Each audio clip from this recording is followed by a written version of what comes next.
I do like a nice bit of lighting in the garden in the evening, but which type do you go for? Do you go for mains or solar powered? Well, I've tried all of them, but finally I think I found one that works.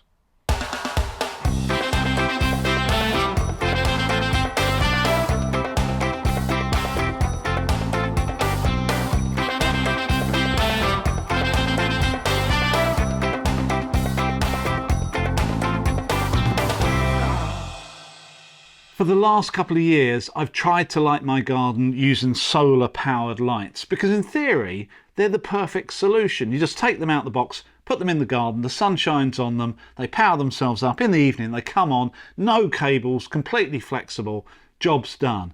But in practice, it doesn't quite work that way. You see, what I found with these festoon ones is that the battery is so small and the lights are so weak.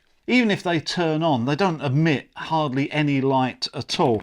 I've actually got through some of these, but as you can see, this one's full of water and these are a bit hit and miss on the quality. The best one I've ever used is a more expensive one, which is a spike light like this. I'm not so keen on it though, because it's a very white light rather than a warm light.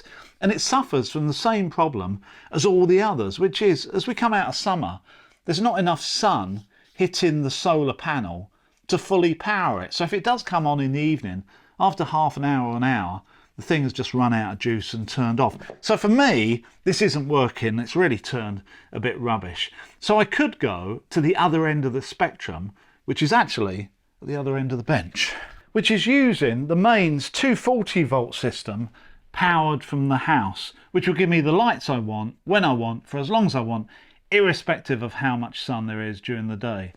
But this isn't a perfect solution either, because first of all I'd have to run armoured cable around my garden, and then on that cable I need to fit a number of junction boxes, one for every light that I need to power. And once all that's working, inside the junction box, to make sure that you don't get water ingress and any sort of shorting out in time, the junction box should really be filled with non-conductive gel. This is a two-part system that you mix together, you pour into the junction box, and after 10 or 15 minutes that liquid goes to a squishy gel that stops water forevermore getting through to these connections, so you won't get a short and it gives the whole thing longevity. But there's a few drawbacks on this. First of all, I've worked out that all of this per light will cost you about £40 to £45 per light, just in materials. This liquid isn't cheap, and neither is the armoured cable.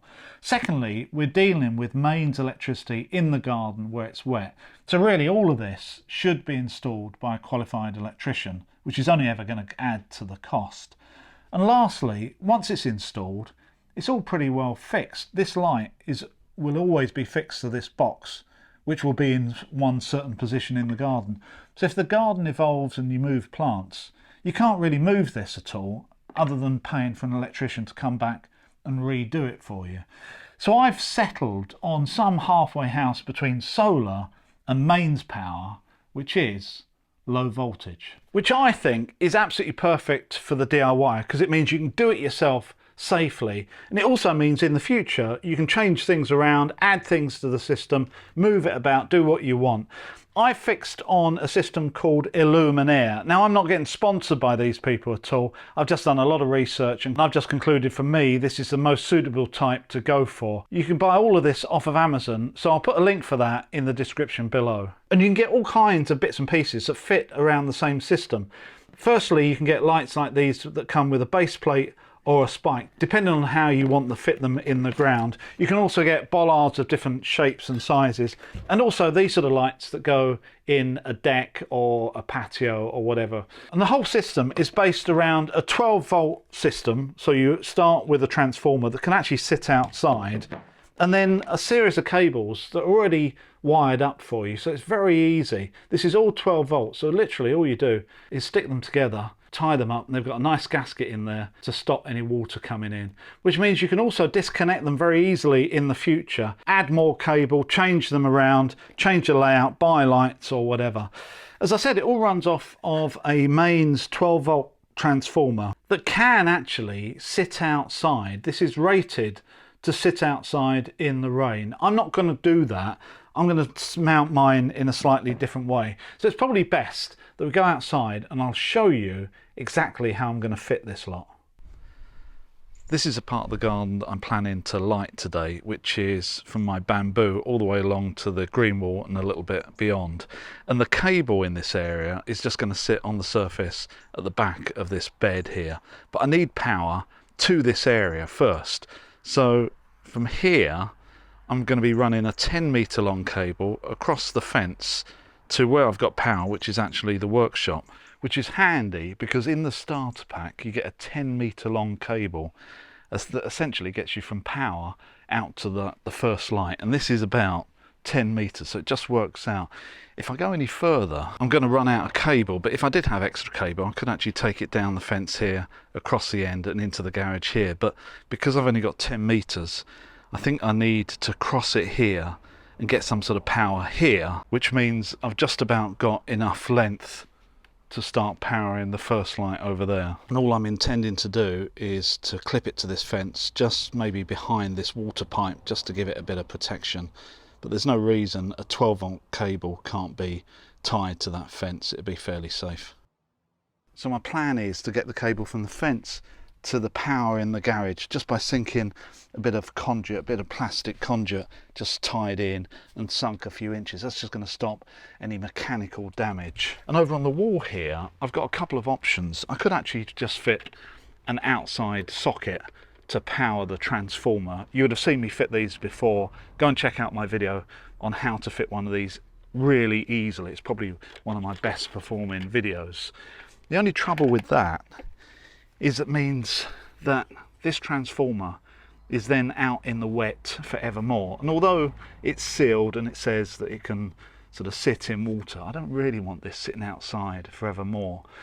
So I thought there's another way of actually doing it, and that is just to drill a hole through the wall here, which comes out in the corner of the garage just underneath one of my cabinets, a hole big enough that I can put the 12-volt cable in and just silicone around it, and then have the transformer and all the power on the inside nice and dry with just a 12-volt cable coming out.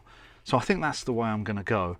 I'll just need a hole big enough to get one of the connectors here through the wall, and then everything else can just sit under one of my cabinets.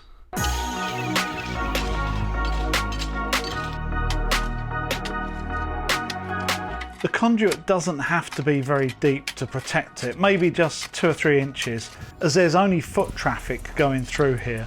So after just a couple of minutes of digging, I get an adequate trench.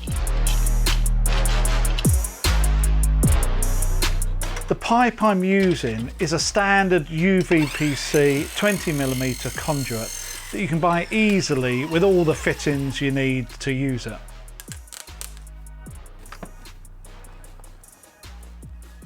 So I've just been having a look where I'm going to drill, and I can see the DPC is there. So this is essentially the top of the concrete on the inside of the garage. So all I'm going to do is go up one course so it comes in fairly low. And because I'm drilling a 12mm hole, I'm going to aim for the intersection there between this perp and this horizontal joint, which should give me a big enough area to drill a 12mm hole without damaging any of the bricks.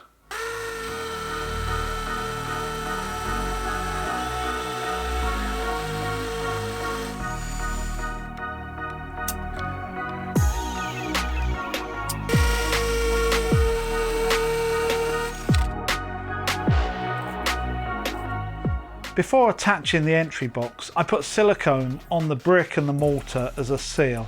I would rather apply it to the box, but as the mortar joints are deeper than the brickwork, I need to add more in those areas to get a seal between the two. On the fence side, I simply fit a bracket to secure the vertical piece of conduit to the rail. So that's the conduit just about installed, although I haven't actually backfilled it. I have installed like a draw cord so I can pull the cable through, but I've got a couple of bends here and I'm not quite sure how easy the cable's going to go through the bends, especially with the socket on the end. So I think I'm probably better off putting the cable in now before I backfill it, just in case I have to take it all apart. Cables should always be pulled through conduit after it's been installed to reduce the risk of damage to the cable, as long as you can actually pull it through with a draw cord.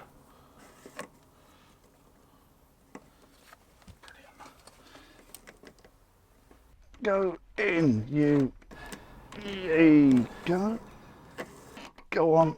Go round the bend. You. Yeah.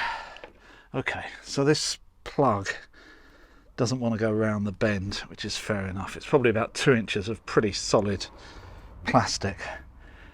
So a bit of luck I didn't backfill it. Means I'm going to have to take it apart. Hey.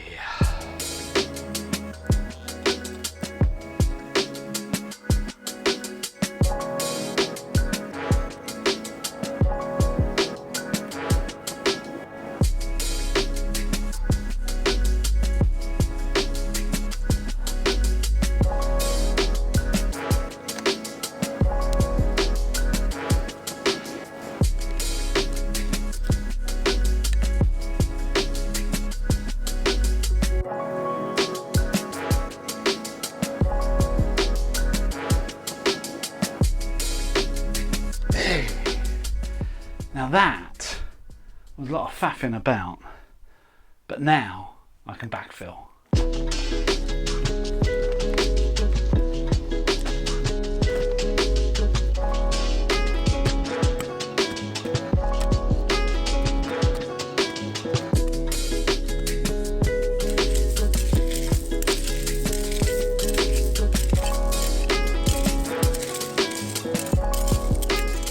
So that's the hard part done. With the other end of this inside the garage, I can plug the transformer in and I'm getting power. And all I'm going to do is pin it along the fence here. But before I go any further, the other thing I bought with the starter kit is this, which is a photocell, which just goes in line and monitors how light it is.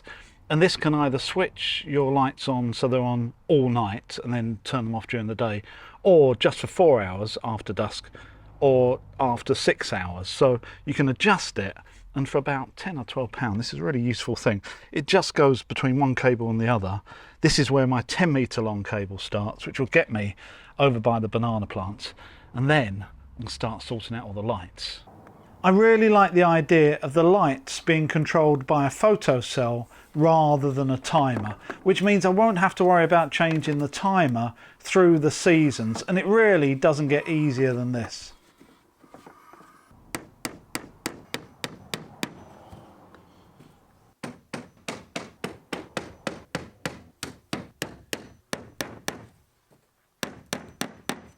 With the power cable finally at the area that I want to illuminate, I can start putting in the lights, which is definitely the easiest and most fun part of this project. The 2-pin connectors are really simple to put together and very quick.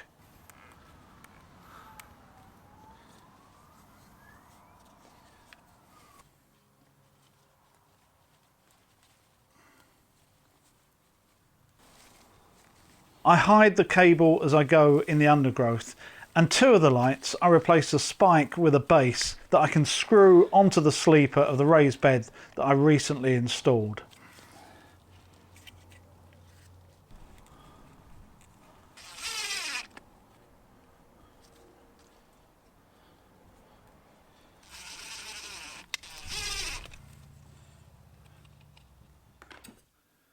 I also want to install an illuminated bollard to give some general light in the area, so I fix it to a concrete block just to give it some weight at the bottom and a sort of type of foundation, so it can sit vertically in this soft flower bed, which seems to work okay. And after what seems to be only a few minutes, all the lights are in and ready for action. Hey. Okay, pointing at the banana, just about. Okay, I think that's just about all of them in. I think I've got about 7 in total. But what's great is the idea that I've got that flexibility that if they don't look right when they're on, I can get back in there, move them around and maybe extend the cords or put extra lights in, whatever, I don't know at the moment. But I'll only find out when I see what it looked like in the dark. So I think I've got a couple of hours to wait. I must say these lights went in really easily, and in the future I can add some more to a total of 12 using the same transformer, which I'm sure I'll end up doing next spring. So now it's dark and I can actually see what it looks like. To be honest with you, I'm really pleased. There might be a couple of adjustments I might make with regards to using spotlights in one area and the bollard that just gives a general light in the other, but generally it's definitely bright enough, and with these warm colour lights it makes quite a nice glow, and the shadows on the fence in the background, and it really illuminates my green wall nicely, which is what I see from the kitchen. So I'm really happy with that. They're definitely as bright as I want them, and I think I've finally found a system that I'm happy with. I hope you've enjoyed this video. I will see you next time.